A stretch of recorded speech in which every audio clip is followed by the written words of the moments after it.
Hi YouTube, it's Kathy and this is my weekly entertainment wrap-up for January 8th through 14th. This week I read one book, I watched 4 shows, I watched one movie, and I listened to one book.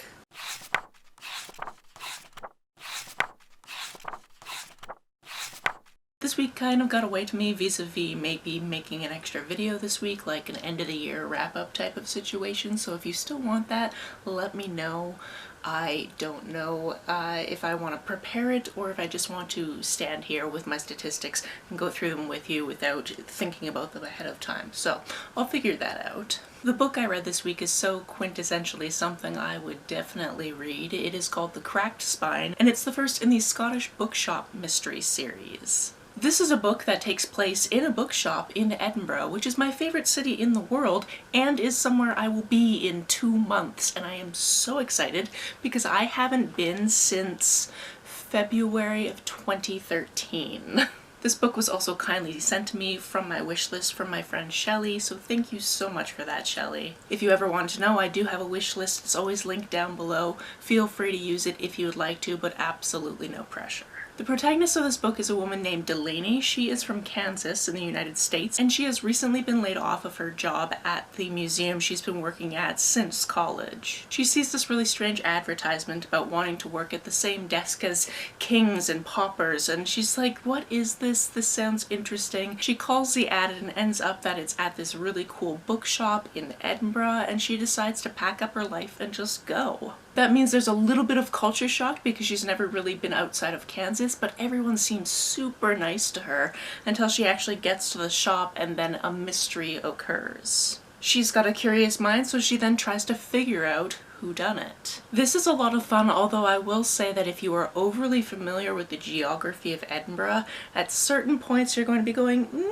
no, that's not exactly where that is. It's very close. Or certain things like, if that person was going down that street, they wouldn't be getting to Greyfriars Bobby. They would be going up that street. But those are the silly little details of somebody who has actually been on all of the hills and would be able to tell you where the hills are instead of just looking at a map and being like, oh yes, at the end of this street, not knowing that that street has a hill to it. It wasn't super terribly done, and obviously there are different locations that were made up for the purposes of the book, although the one thing that really threw me is she was on the Royal Mile at one point and it started raining and she ducked into the End of the World pub, and I was just like, oh hun, it's called the World's End pub. Even if you're wanting to make up a pub, you can't just make up a pub name that already actually exists and then just mess it up. Like, no. This is apparently the first in a series, and I probably will eventually get around to reading more of them, but I'm really bad at continuing series, so we'll see how that goes. On to the shows I watched this week. I did say that I watched 4 different shows, although the first 2 I don't really have that much to talk about.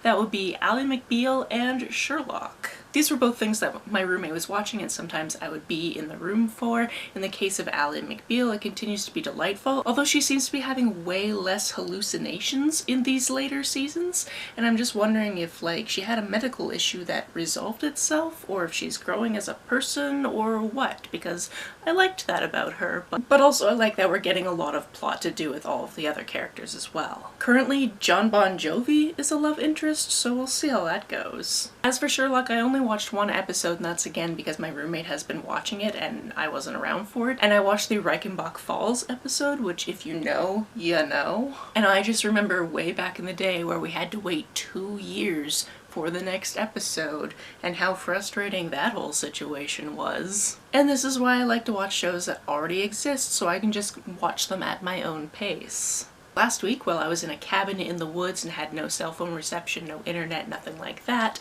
the 15th season of RuPaul's Drag Race premiered with a double-header episode, so I watched both of those as well as the one from this week. This early in the season there are a lot of girls and it is sometimes hard to keep them straight, remember all of their names. I'm doing my best, eventually I will get there, but I definitely agree with Bussy Queen in who went home first was really confusing because that person had protagonist energy. Throughout the episode, I thought she was going to be fine because she was featured so often and she just seemed so interesting, and then she went home. Granted, her talent was not great, so I would love to see what the process of cutting that down was, how much she actually had to cut out. Did she literally cut out all of the funny bits? Like, I don't get it. But then who she went up against for the lip sync was kind of stacked against her, because this person definitely knew that song, and I think the judges knew that. Either way, the next episode is Snatch Game, so I'm looking forward to that. This week we also watched some more House. We started in the early 6th season and ended up in the early 7th season, so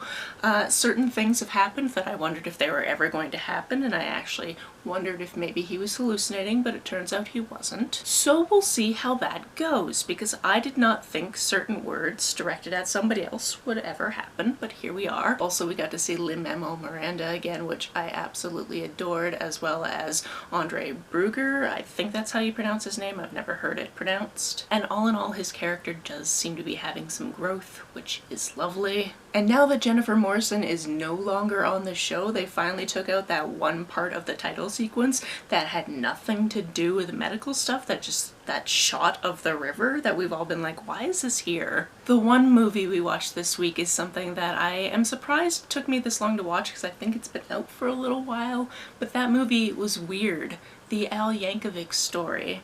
And it is absolutely brilliant that this man that is known for his parody songs has a parody biopic.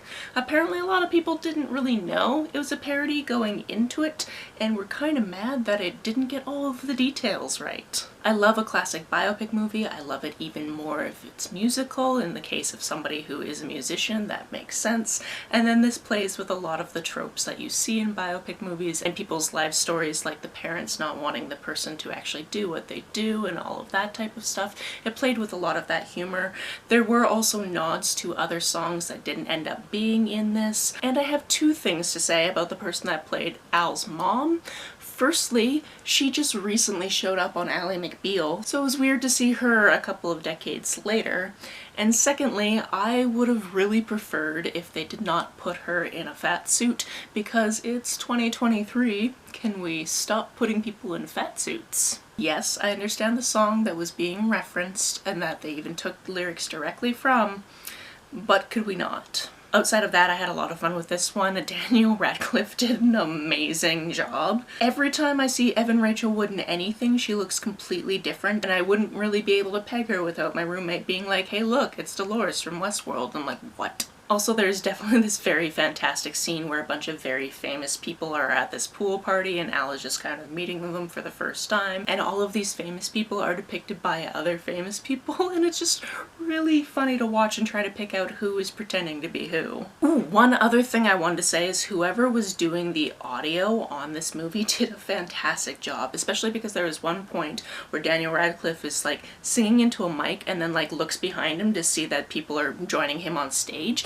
and it actually fades really, really well for that, and I was like, that is excellent. Especially because that's not actually his voice. He did sing live in all of the takes, and then apparently Weird Al sang over that, so you would get the actual voice of Weird Al. And from my understanding, he didn't feel great about that decision afterwards, but I don't know the whole story, so I would have to look into it. Also, I'd be really interested to see or hear Daniel Radcliffe singing one of Weird Al's parodies. I would just like to see how that would have sounded throughout the movie. And then also having the subject of the biopic be a different character in the biopic is hilarious to me. One book I listened to this week was a true crime book called The Killer's Shadow. This is about an FBI agent who is very big into the Bureau and basically started and maintained and grew the behavioral science portion of the FBI. Additionally, if you remember last week or the week before, I want to say it was probably the week before, I talked about The Third Rainbow Girl, which is another true crime book I read. I didn't particularly enjoy the book, but that case